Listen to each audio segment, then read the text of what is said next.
Hello, it's been an interesting week for the markets over the last 5 days. We've seen optimistic data coming out of the UK and Japan, whilst the Eurozone, US and China have seen quite the opposite.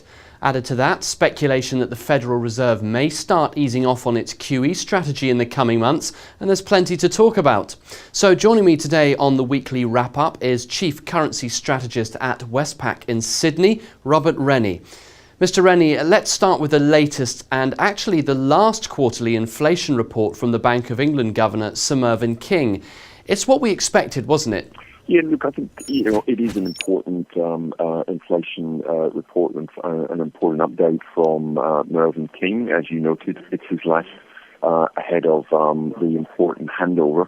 And I think the general impression that he gave in that report is that the outlook for the UK economy has improved. The Bank of England now thinks that the UK economy will return to its pre-crisis level in the second quarter of 2014. That's about 6 months ahead of its previous estimate just 3 months ago. So we have seen something of an upgrade in the outlook for the UK economy. There are still significant issues ahead. One of them is, the frustrating levels of unemployment. Of course, the levels of inflation that the Bank of England is looking at remains disappointing. Central Bank continues to forecast inflation above the 2% target, even with an unemployment rate remaining high. So clearly there are issues that the UK economy continues to face, but I think if there is a bright spot, it is the fact that finally we are beginning to see some momentum, some improvement in terms of the outlook for the UK economy. It's probably only fitting we take a quick look at Europe, as the UK is often tied quite closely to the Eurozone. Once again, and for a sixth consecutive quarter, we saw a contraction in GDP across the region earlier this week. What was your reaction when you first saw the data? Yeah, look, from our point of view, very much confirmation of what we had expected to see. Eurozone contracted by 0.2 in the first quarter. That was very much in line with our below-market forecasts. That's the sixth quarter of contraction in Europe. Now, Germany did manage to eke out a somewhat disappointing 0.1% gain, but France, Italy, Spain all contracted. And our expectation is that we'll see more of this. Certainly, if the business surveys don't show signs of improvement from where they currently are, the second quarter could see an even steeper decline. Obviously, the Eurozone economy continues to suffer from the very aggressive austerity that's being forced upon it. And Draghi, despite his best efforts in terms of reducing rates at the ECB, still admits that parts of the Eurozone are simply not working. Monetary policy is not efficient in peripheral Europe, and that remains a concern for us going forward. Just leaving that part of the world for a moment and heading over to Japan, we saw a GDP expansion of 3.5% on Thursday, and some analysts have put this down solely to hard-line deflationary measures. But it's come as quite a surprise that it's appeared so soon, and the biggest contributor to the increase was actually private consumption. What do you think of that, Mr. Rennie?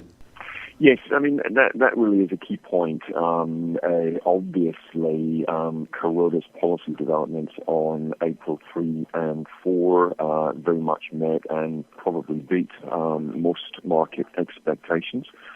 So we're now very much on watch for signs that Abenomics is actually beginning to generate some sort of growth dividend within the Japanese economy.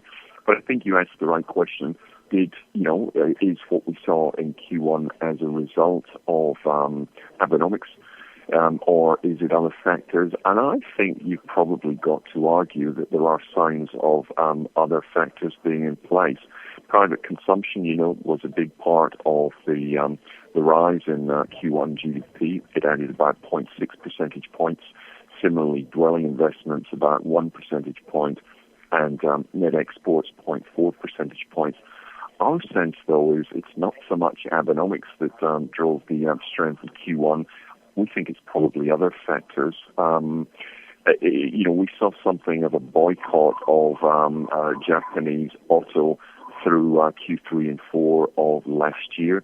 Some of that was the confrontational developments that we saw in the region between Japan and China over the Senkaku Diaoyu Islands.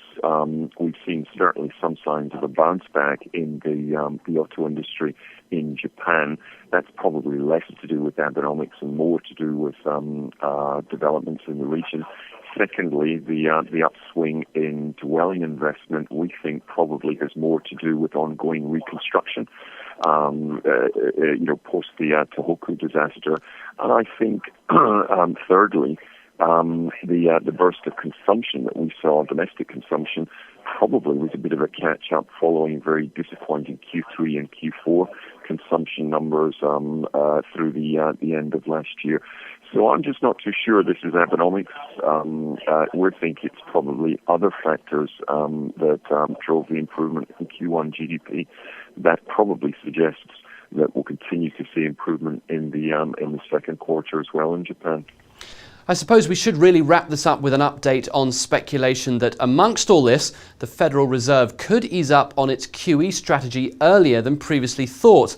But there's also the camp that believes we might see even greater bond buying in the coming weeks and months.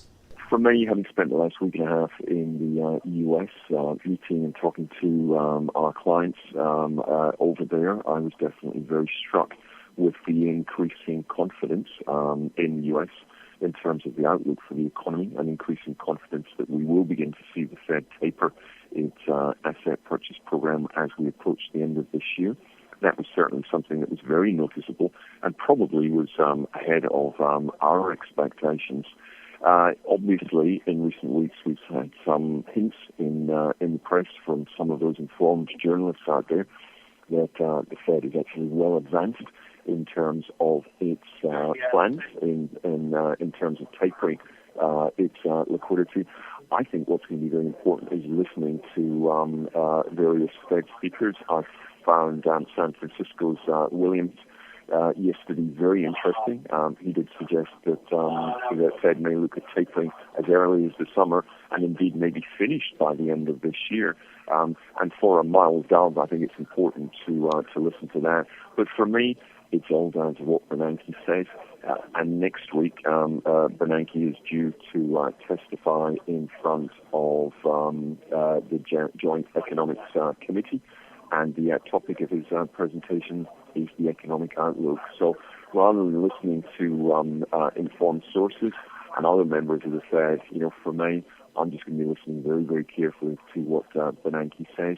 And I suspect we'll probably see a bit of pushback on this, recent market discussion about tapering. OK, that's all we've got time for, I'm afraid. Enjoy your weekend.